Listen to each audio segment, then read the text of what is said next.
क्या वाकई ही गुलामी की प्रथा नष्ट हो गई है, खत्म हो गई है, या फिर उसने अपना स्वरूप बदला है? क्या सोचते हैं आप?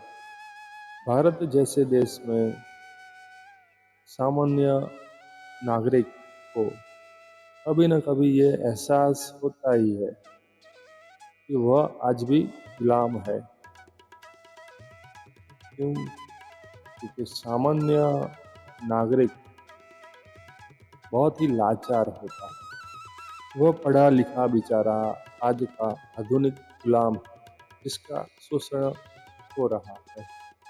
गुलामी क्या होती है? किसी के प्रति इतना समर्पित हो जाना कि उसके बदले में हमें मूल्य प्राप्त न हो, सही मूल्य प्राप्त न हो, और कभी कभी मूल्य ही प्राप्त न हो, वही गुलामी है। अंग्रेजों ने हमें गुलाम बनाया और हमें लूटा। आज के समय में गुलामी किस तरह की होती है, इसका विश्लेषण आज के वीडियो में हम करेंगे। नमस्ते, तर्क और तथ्य में आपका स्वागत है। अगर आप भी ऐसा महसूस कर रहे हैं कि सामान्य नागरिक भारत का आज भी बहुत प्रकार की गुलामी में जकड़ा हुआ है। पहले तो एक है सोच की गुलामी, और दूसरी है आर्थिक गुलामी। क्या सामान्य नागरिक आर्थिक रूप से स्वतंत्र है? नहीं है। क्या उसे उसकी मेहनत के मुताबिक उसका मूल्य मिल रहा है? नहीं है। अर्थात कि वह आज भी गुलाम है। उफ, ये महंगाई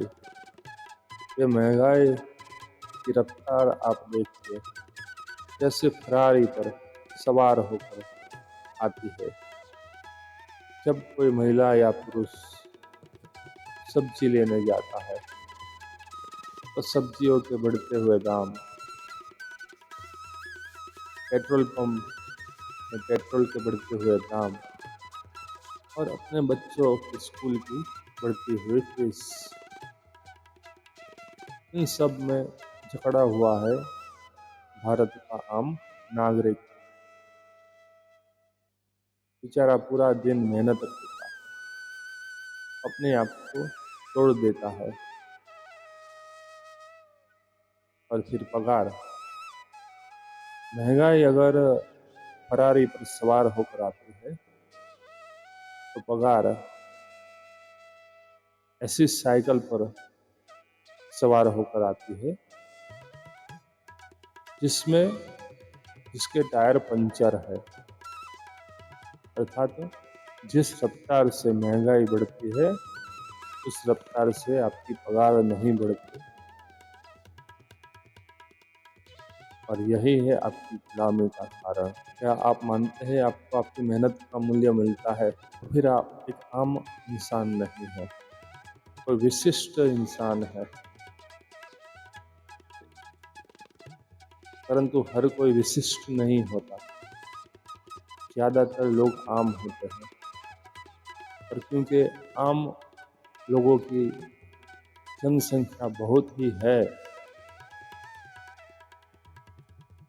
तो उनके पास अधिकार कम हो जाते हैं। क्योंकि अगर आप कहीं पर नौकरी करते हैं, अपनी सेवा देते हैं, और बदले में आपको मूल्य कम प्राप्त होता है, तो इसके लिए आप कुछ नहीं कर सकते। वह जो आपको नौकरी देता है, वो कह देता है कि अगर तुम्हें कोई दिक्कत है तो नौकरी छोड़कर चले जाओ। उसे पता है कि आप ऐसा नहीं करोगे, क्योंकि आप लाचार हो।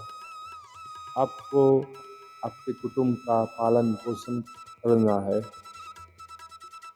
तो वह आपका शोषण करता है।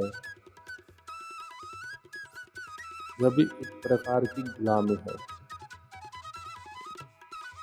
और न यह केवल प्राइवेट सेक्टर में होती है, गवर्नमेंट सेक्टर में भी ये गुलामी होती ही है।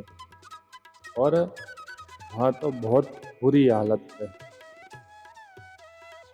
क्योंकि गवर्नमेंट सेक्टर में जो आउटसोर्स और करार आधारित कर्मचारी है, उनके पास जनता की सिंपैथी नहीं है। अगर किसान को उसका मूल्य कम मिल रहा है तो उसके पास लोगों की सहानुभूति है। यह सिस्टम और लोग मजदूर को भी सहानुभूति से देखता है। लेकिन क्योंकि गवर्नमेंट कर्मचारियों के प्रति लोगों में नकारात्मक असर है, तो वो लोग जो ईमानदार है, कम तनख्वाह में गवर्नमेंट सेक्टर में नौकरी करते हैं, 15 या 20 हज़ार उनकी पगार होगी, उनके लिए कोई भी आवाज़ नहीं उठाता।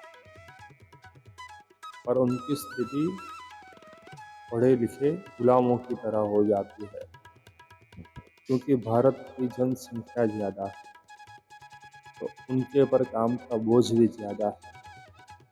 अलग अलग योजनाओं का टारगेट मिशन इम्पॉसिबल की तरह होता है, इसलिए वह सिद्ध होना असंभव ही होता है। फिर भी ढेर सारा काम करवाने के बाद भी उनकी पगार नहीं बढ़ती। वर्षों वर्षों तक उन्हें इंक्रीमेंट भी नहीं दिया जाता।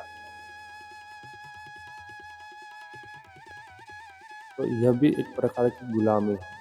तो कहने का अर्थ यह है कि गुलामी की प्रथा नाबूद नहीं हुई है, नष्ट नहीं हुई है, केवल इसका रूप बदला है। और वह लोग जो दूसरों को गुलाम बनाते हैं, उनका भी रूप बदला है। तो तर्क और तथ्य में इतना ही। आपको यह वीडियो पसंद आया हो तो वीडियो को लाइक, शेयर और चैनल को सब्सक्राइब कीजिए। धन्यवाद।